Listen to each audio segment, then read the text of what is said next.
Okay, nitong araw ng Lunes, ika-13 ng Enero 2025, idinaos ang isang National Rally for Peace na pinamahalaan ng malaking kongregasyong pangrelihiyon, ang Iglesia ni Cristo. Ito ay ginanap sa Quirino Grandstand Rizal Park at ayon sa ulat ay umabot sa bilang na 1.5 milyon o higit pa na miyembro ang nakiisa at sumuporta sa Maynila at sa iba pang lugar sa buong Pilipinas. Ito daw ay bilang tugon na suporta para kay VP Sara at pag-oposisyon sa mga nakahaing impeachment case o pagpapatalisi sa kanya sa pwesto. Ayon sa mga namumuno at dumalo, ang kanilang religious group daw ay hindi nagpoprotesta laban kay Pangulong BBM dahil batid naman ng lahat na pareho nitong sinuportahan sina Pangulong Bongbong at VP Sara noong nakaraang eleksyon. Ang kanilang tinututulan daw ay ang pagpapatalsik kay VP Sara. Ang pangunahing layunin daw ng peace rally ay para sa tunay na kapayapaan na hinahangad ng bawat Pilipino. Ang kapayapaan daw ay makakamit lamang kung may respeto sa batas at sa pagpapatupad nito. Kung gayon, dapat niyang respetuhin ang ating batas at ipatupad ang nilalaman at nasasakupan nito sa pamamagitan ng pagtutuloy sa impeachment case na nakahain laban kay Vice President Sara Duterte at sa pagpasok ng International Criminal Court o ICC dito sa bansa para sa kaso laban kay dating Pangulong Rodrigo Duterte. Magkaroon lamang ng kapayapaan kung lubos na isakatuparan ang pagpapatupad sa batas at mabigyan ng katarungan ang mga naging biktima ng war on drugs at human rights violations. Mapanagot ang mga taong nasa likod ng malawakang korupsyon sa bansa. Kaya, so alam natin na itong impeachment case ay umaabanti na, mga kaimpapawid. Pero mas maganda nating talakayin ito sa gabing ito. Oo, talagang inaabangan niya ng mga tao na matupad ba daw ba ito o parang sarswela lang ng gobyerno. Kaya hindi na natin patatagalin. Ipakilala na natin ang ating makapanayam sa gabing ito. Mga kaimpapawid, hindi na kailangan natin ng isang mahabang pagpapakilala dahil kilalang kilala. Ang ating makakapanayam sa gabing ito walang iba kundi ang ating mahal na Congresswoman Franz Castro mula sa ACT Party List, Teachers Party List, House of Representatives at Makabayan Senatorial Candidate. Magandang gabi po, magandang umaga kasamang Congressman Castro.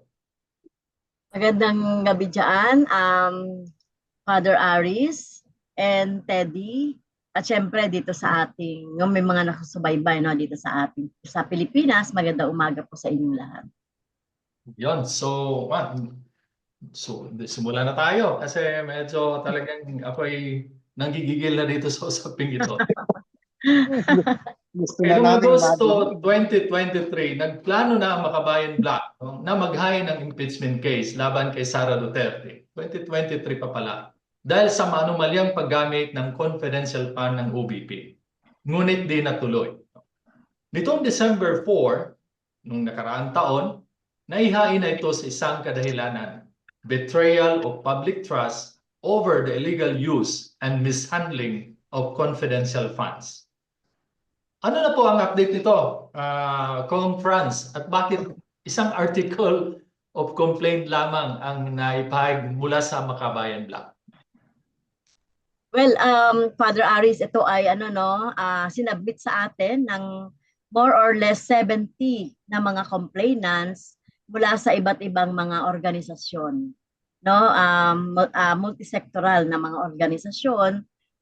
Isa lang yung kanilang isa lang yung kanilang articles of impeachment, itong betrayal of public trust na merong 3 kadahilanan. Bakit daw isa lang? Dahil nakikita ng mga complainants na yung betrayal of public trust are encompassing all. Kasi kung titignan po natin yung Article 11 Section 2, nandoon po yung grounds for impeachment: betrayal of public trust, bribery, high crime, commission of high crime, graft and corruption, culpable violation of constitution, at saka treason. So tingin din namin na encompassing na yung 6 na rito, no, na dahilan. So ang ang pinakauna po dito, yung sinasabi nating abuse of discretionary power. Dahil ang confidential funds, Father and Teddy, ay isang discretionary fund, no? Na kung saan yung pinuno ng ahensya yung bahalang nito, no, mag-obliga at saka mag-disburse. Kaya ito dahil doon sa pinakita naman dito, no, yung mga peke, no, mga peke na mga acknowledgement receipt, mga performance accomplishment, etc. ay talagang nakita natin, at saka yung notice of disallowance ay nakita natin yung misuse ng public fund. Disregarding transparency and accountability. So, hindi siya ma-attend ng hearing, ayaw ngang mag-take oath hanggang sa pangatlong pagkakataon na napilitan na siya na mag-take oath dahil may naapektuhan sa kanyang sa kanyang staff, no? Talagang ito, no, hindi pa pwede po kasi uma-attend ng hearing, no, lalo na kung in aid of legislation na hindi mag-take oath. Pangatlo, yung willful refusal to recognize the Congress oversight. So during the budget hearing, nakita naman natin na talagang ayaw niyang sagutin.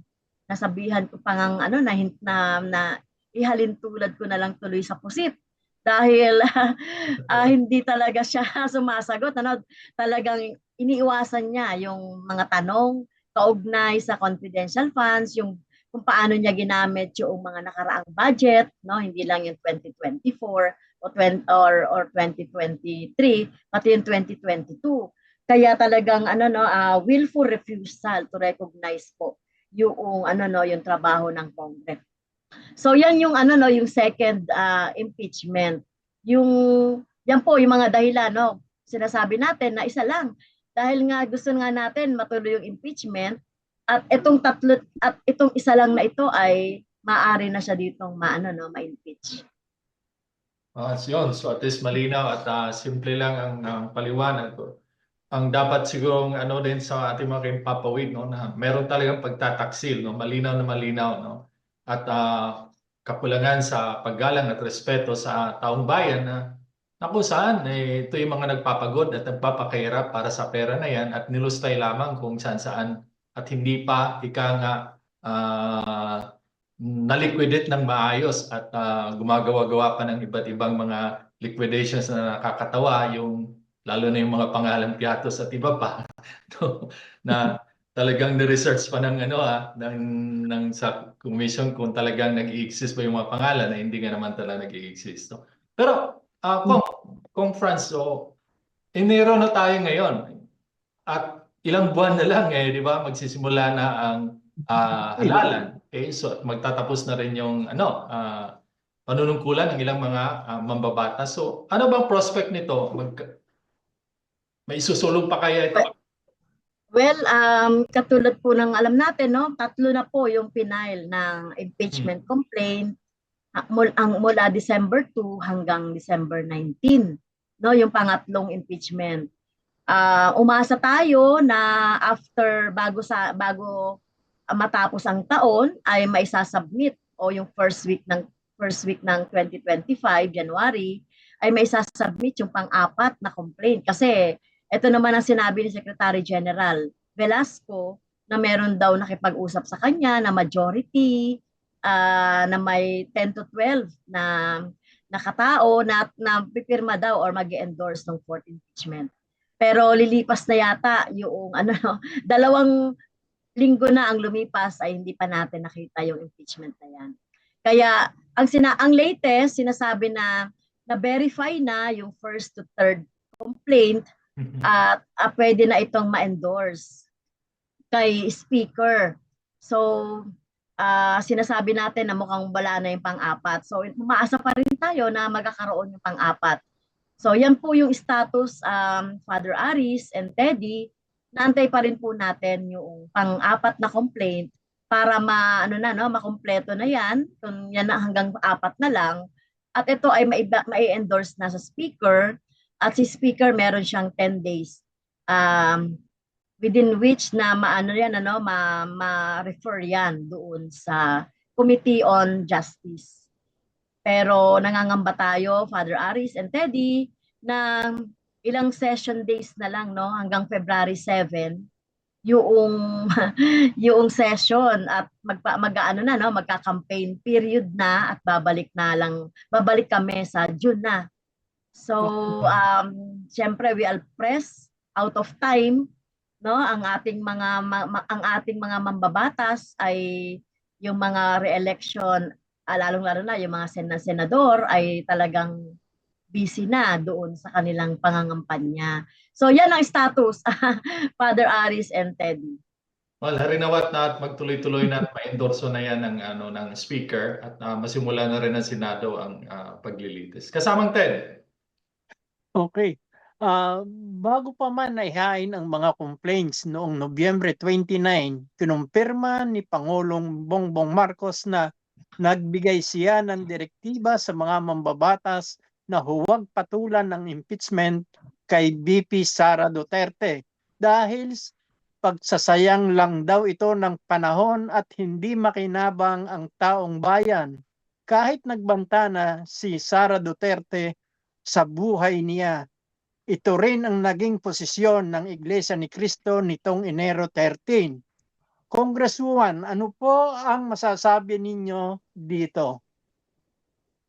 So, Ted, unang-una, no, ako ay talagang pinunangan natin yung pangingialam ni President Marcos dito sa function ng lehislatura. Yung sinabihan ba naman na wag na ituloy itong impeachment.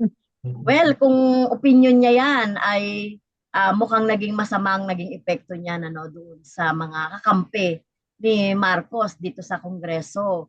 So, kumbaga nabahag ang buntot, no, ng mga ibang mga kongresista at senador dito sa impeachment complaint na hindi na lang inalantana, no, yung public clamor na mas marami talaga, no, na humihiling nung impeachment. So yun, sinabi natin na ito ay pangingialam sa function ng impeachment.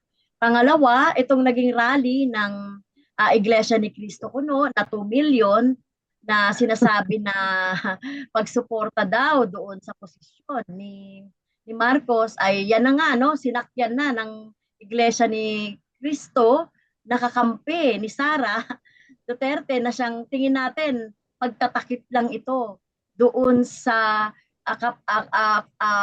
kapanagutan o pananagutan ni Sara Duterte, itong rally na ito. So hindi ito kumakatawan sa sentimiento ng mayorya ng ating mga mamamayan na humihiling talaga na ituloy ang impeachment.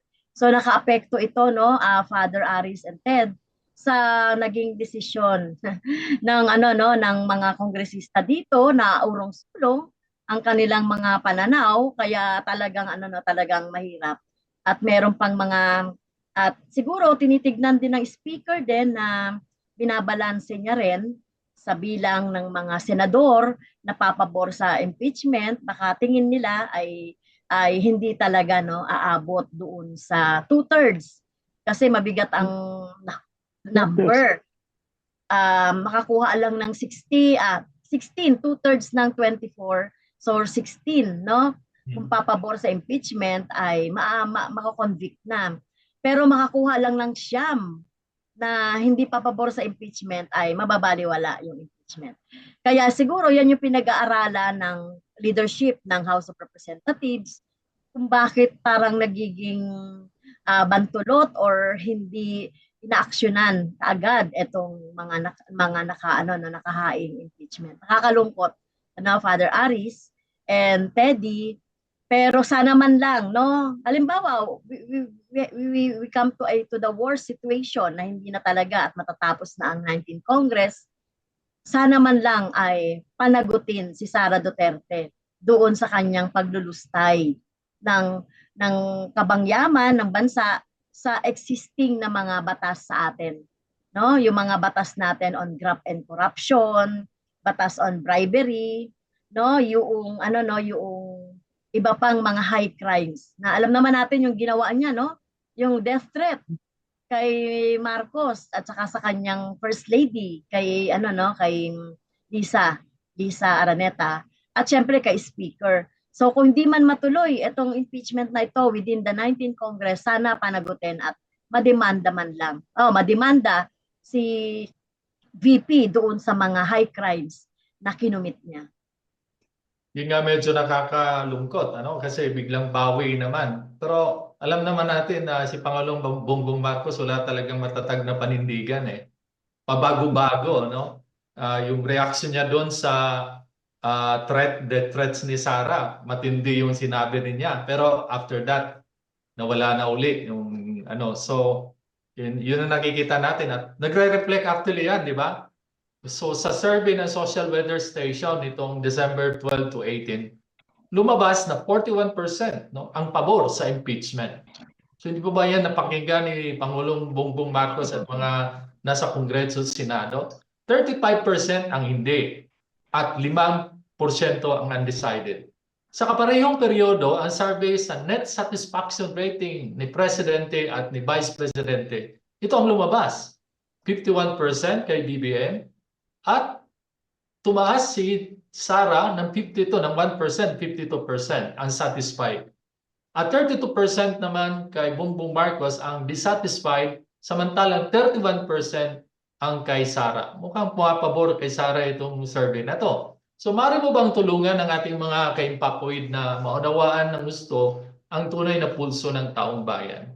Conference. Well, yes, Father Aris, yung 41% na yan na pabor sa impeachment, yung unang-unang dahilan nga, no, yung confidential funds, pangalawa yung attitude niya, yung nangyari, no, ng mga pagmumura, pagbabanta, no, at saka yung naging attitude niya dito sa Kongreso.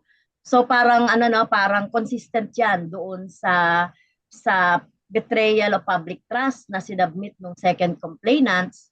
Kaya talagang by the way, 19% Father ang undecided. No? So 41 tapos 19% yung undecided, 35 daw yung hindi pumapor. Kaya malaking bilang itong 19% na hindi pumapor, na undecided, tapos 41 yung yung pabor sa impeachment. Kaya lumalaki yung bilang ng mamamayan natin na talagang gusto siyang ma-impeach si Vice President Sara Duterte, at sana ito tinignan man lang, no, ng ating mga leader sa Kongreso at ni Pangulong Marcos. So talagang talagang nakakadismaya. Nakakadismaya itong nangyayaring parang coldness ni Marcos at ng leadership dito sa Kongreso. Pero kami sa Makabayan at ang mga complainants na kasama namin ay talagang resolve. Talaga na dapat na ma-impeach etong si Sara Duterte. Meron pa nga Father Teddy, hanggang June 30 pa naman kami, no? Kung magkakaroon ng mga hearing, may 2 linggo pa. At tapos meron pa 1 buwan bago matapos ang 19th Congress. Kung maipasa ito doon sa Senado, magtutuloy-tuloy ito, no, hanggang sa susunod na Kongreso, dahil ang Senado naman 20 at 12 lang naman doon yung re-electionist, no? 12 yung iboboto or papalitan. Kaya talagang talagang parang may theory kasi Father and Teddy na parang continuous ito. Yung Kongreso hanggang sa 20th Congress para para maituloy itong impeachment. Pero mas gusto natin talaga na bago matapos ang 19th Congress ay matapos na ito. Yon, at sana naman sinabi rin ng NBI, Father, kung titignan din natin ang mga balita, natapos na daw sila doon sa kanilang preliminary investigation. Oo, doon sa mga ginawa ni Sara sa Kongreso, no? Kung natatandaan natin na talagang binridge niya lahat ng mga rules dito sa House of Congress, tapos yung pagmumura, yung pagbabanta, no, yung mga kabastusan na ginawa niya dito sa House of Representatives. Ay sana ay makasuhan na siya. Yun na nga. In fact, yung balita na yun, hindi lang naman sa atin balita. Pati yung mga dyaryo dito, na-pick up ng international media. At may mga komento nga. Talagang nakakahiya nga naman. No? So, at higit pa doon sa nakakahiya, talagang dapat managot, no? Dahil ang kanilang ika nga pinagtaksilan ay taong bayan mismo, no? Sila hinalal, dapat accountable sila at dapat tugunan nila, ngunit hindi sila nagiging tapat sa kanilang sinumpaan, no? Nililin lang na ang taong bayan. Kaya medyo sana naman at magtuloy-tuloy na rin ito, at least mabigyan ng hustisya, no, ang taong bayan na nagpapakahirap sa perang ito na ginamit o nilustay lamang sa mga walang kakwenta-kwentang gastusin na hindi naman naaangkop, no, sa nararapat ng pondo na yun. Mabuti na nga nasilip na noong 2023 pa, no, mula sa Makabayan Black, no.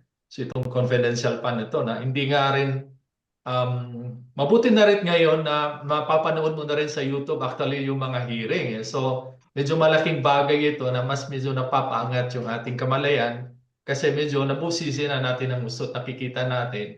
At nakikita natin mismo yung pag-uugali ng mga hinalal natin sa ating bayan, no? So, di ba? Yes, oo. Nakakatawa nga At yun.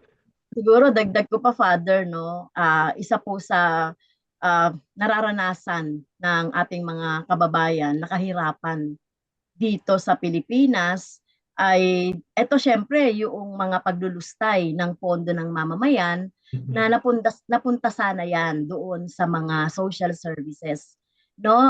So yan na ngayon yung matingkad ngayon, ano, bahagi ng kahirapan na nararanasan ay itong ano, no, itong mga pagtaas ng mga bilihin, itong mga kapabayaan ng Marcos administrasyon na pigilin ang pagtaas ng bigas, yung petrolyo, no, at ito patuloy pa rin yung nakikita nating korupsyon.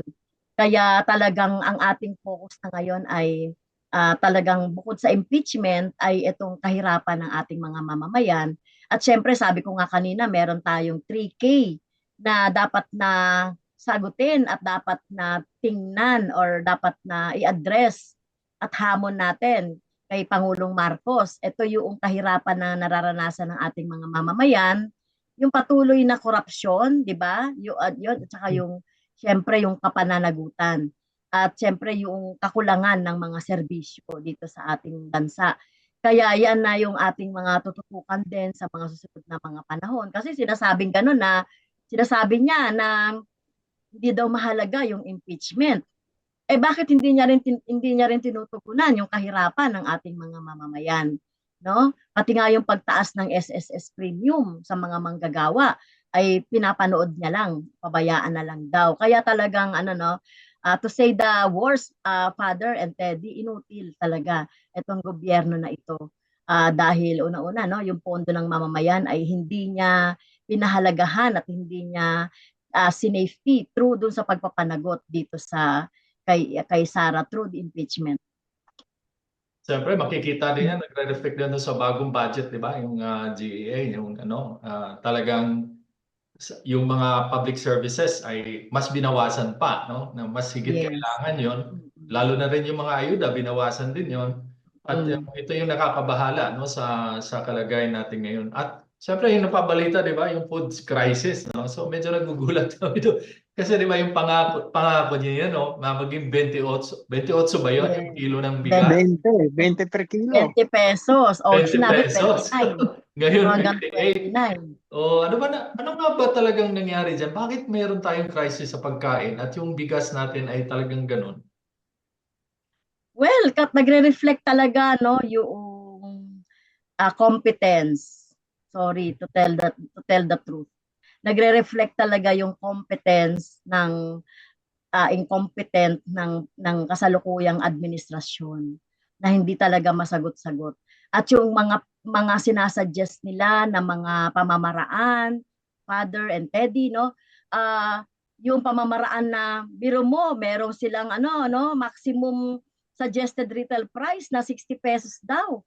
No, samantalang pababa na yung presyo ng bigas, no? Magbubunga ito ng pagsasamantala. Sabi ko nga, pang ilang hearing na nga yung nangyayaring hearing dito sa Quinta Committee, wala pa talagang nagagawang solusyon. No, ang mga solusyon na nilalatag ng kanyang administrasyon, ng Department of Agriculture ay hindi talaga makakasolve doon sa doon sa problema. Kahit na binawasan na executive order number 62, no, binawasan na yung taripa ng mga importer from 35 naging 15% na lang yan, pero hindi pa rin bumaba yung ano no, yung presyo ng bigas dito. Talagang mali-mali no, hindi tama yung kanilang mga solusyon. At tapos yung pagpapanatili ng mga kartel, ng mga pagsasamantala ng mga importers at saka yung mga nasa food ano no, nasa supply chain. Talagang hindi nila masawata. Baka siyempre siguro bahagi sila noon ano ng mga importers na yan kaya talagang hindi nila maano na mas masawata. Buti Yan pa ang ang ano sina- no, o yan buti ang pa ang mga nakakagulta. Mhm. magsasaka at KMP meron silang mga solusyon. Yes, nakakapagduda nga Father Aris yung mga solusyon na nilalatag nila na hindi talaga tamang solusyon. Saka matandaan natin, no, sa pag-upo pala ni Marcos, kinuha niya mismo bilang sekretary ng Department of Agriculture, di ba? Kasi nakikita nga niya, ito yung pangunahing problema natin. Tapos ilang taon na lumipas, mas lalong lumala. Yes, oo.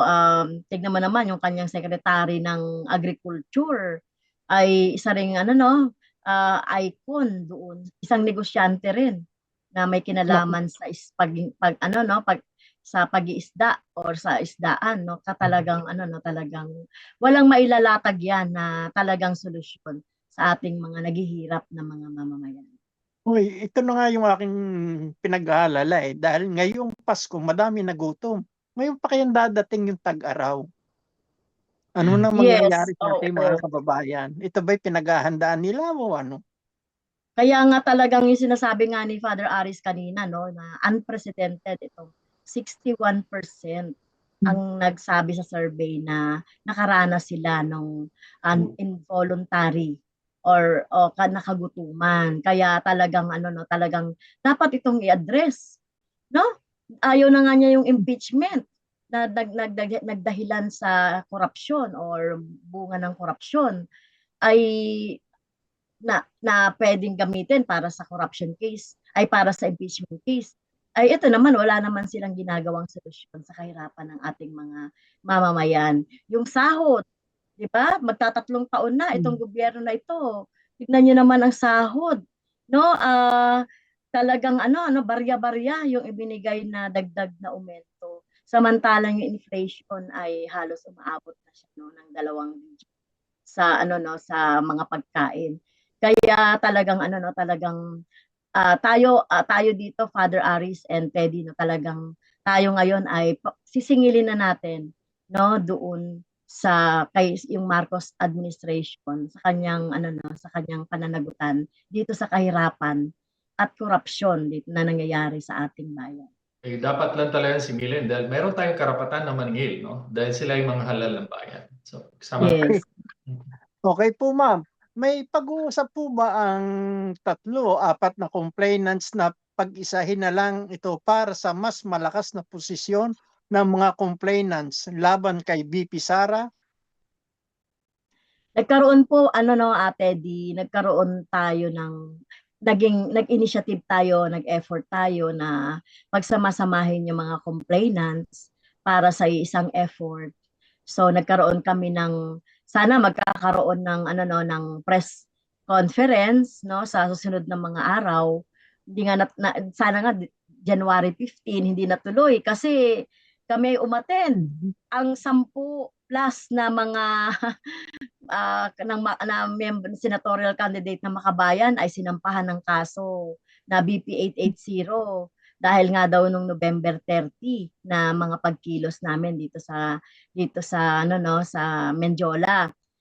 Kami ang umattend. So hindi natuloy yan kaya sana sa mga sunod na linggo, next week ay ano no na magkakaroon po kami ng press conference. So hindi na po ito no, hindi na to mapapag-isa itong impeachment complaint na ito. Kahiwa-hiwalay sila. Ibibigay na lang ito sa Justice Committee para sila ang magko-consolidate.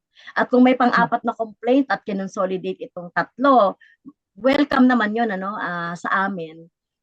So yun po ang pwedeng mangyari no Teddy at kami ay handa no ang 3 complainants ay may mga ginaganap ngayon na mga pagkilos.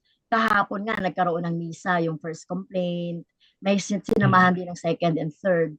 Tapos sa susunod na by 18 meron din yung isang organisasyon na nasasamahan din natin, may pagkilos sa People Power Monument. Tapos sa 25, yung third complaint meron din dito sa Intramuros na misa. Tapos meron ding concert home rally. Tapos ang Makabayan at iba pang mga complainants ay naghahanda ng malakihang rally sa January 31. So ito yung mga effort ng tatlong mga grupo ng mga complainants ng impeachment. So napapakinggan po tayo sa ating mga kababayan dyan sa Pilipinas. So sana yung mga petsa na yon, no, ay ating suportahan at hindi kahit nating dumalo sila sa mga pagkilos nito. Meron lang tanong dito sa ating viewer, no, mula kay Egay, no. Sa pagkausap ni BBM sa mga senador noong January 13, noong nagkaroon ng hapunan, no, sa bahay ng Pangulo, indikasyon ba ito na matutuloy ang impeachment? Oo nga, at ang balita namin, hindi inimbitahan yung mga pro-impeachment. Yes. Well, wala akong eksaktong masasagot, no, Okay. Father Aris at kay Edu, kay Egay, talagang marahil, no, who knows, kung ano yung pinag-usapan, baka kasama na dyan yung impeachment, no, at kung ano yung eksakto, wala tayong masasabi diyan, pero hindi inimbitahan, Father Aris, yung mga yung mga anti-impeachment. So yun na lang yung pwedeng mahinuha ng ating mga kababayan na sumusubaybay dito. Ano kaya yung mga napag-usapan? Okay, so meron ka pang follow-up, Ted? So, ang ating oras mga kaimpapawid ay -10 para 10:00 ng gabi dito sa Roma. Kong, yung mensahe mo sa ating mga tagapakinig, no? Maraming salamat, Father Aris at kay Teddy at syempre sa bumubuo nitong ating programa para sa ating mga kababayan sa Europa. So kami po sa Makabayan ay resolve po kami, no, na ma-impeach si Sara Duterte at nandyan po yung talagang mga mabibigat na dahilan para siya ay matanggal sa pwesto at hindi na makatakbo sa mga susunod na eleksyon dahil hindi naman talaga siya fit para sa anumang posisyon sa gobyerno.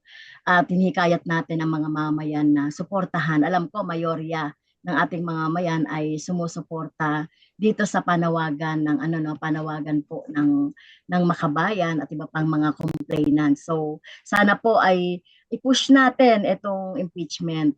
At sa minimum, sakali po na hindi na talaga magkasya ang time dito sa 19th Congress, mapanagot man lang, no, ng executive, ng Department of Justice, panagutin si Sara Duterte doon sa mga high crime na kinumit niya against sa taong bayan. Kaya magsama-sama po tayo para doon po sa pagpapanagot kay Sara Duterte. At pumapasok na po tayo sa yugto ng pagsisingil din naman sa Marcos administration sa ginagawa niyang pagpapabaya sa kahirapan ng ating mga mamamayan, no? At ito na nga, hindi na nga niya pinapanagot, no, itong si Sara Duterte sa ginawa niyang paglulustay ng pondo ng mamamayan.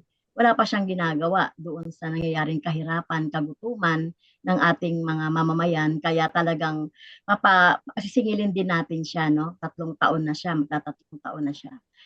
So yun po, at kami po sa Makabayan, alam niyo naman na kami po ay tumatakbo, no, 11 na mga kandidato nominado ng Makabayan Coalition ng Mamamayan. Ang kandidato po sa pagkasenador na nanggaling talaga sa hanay ng mga taong bayan.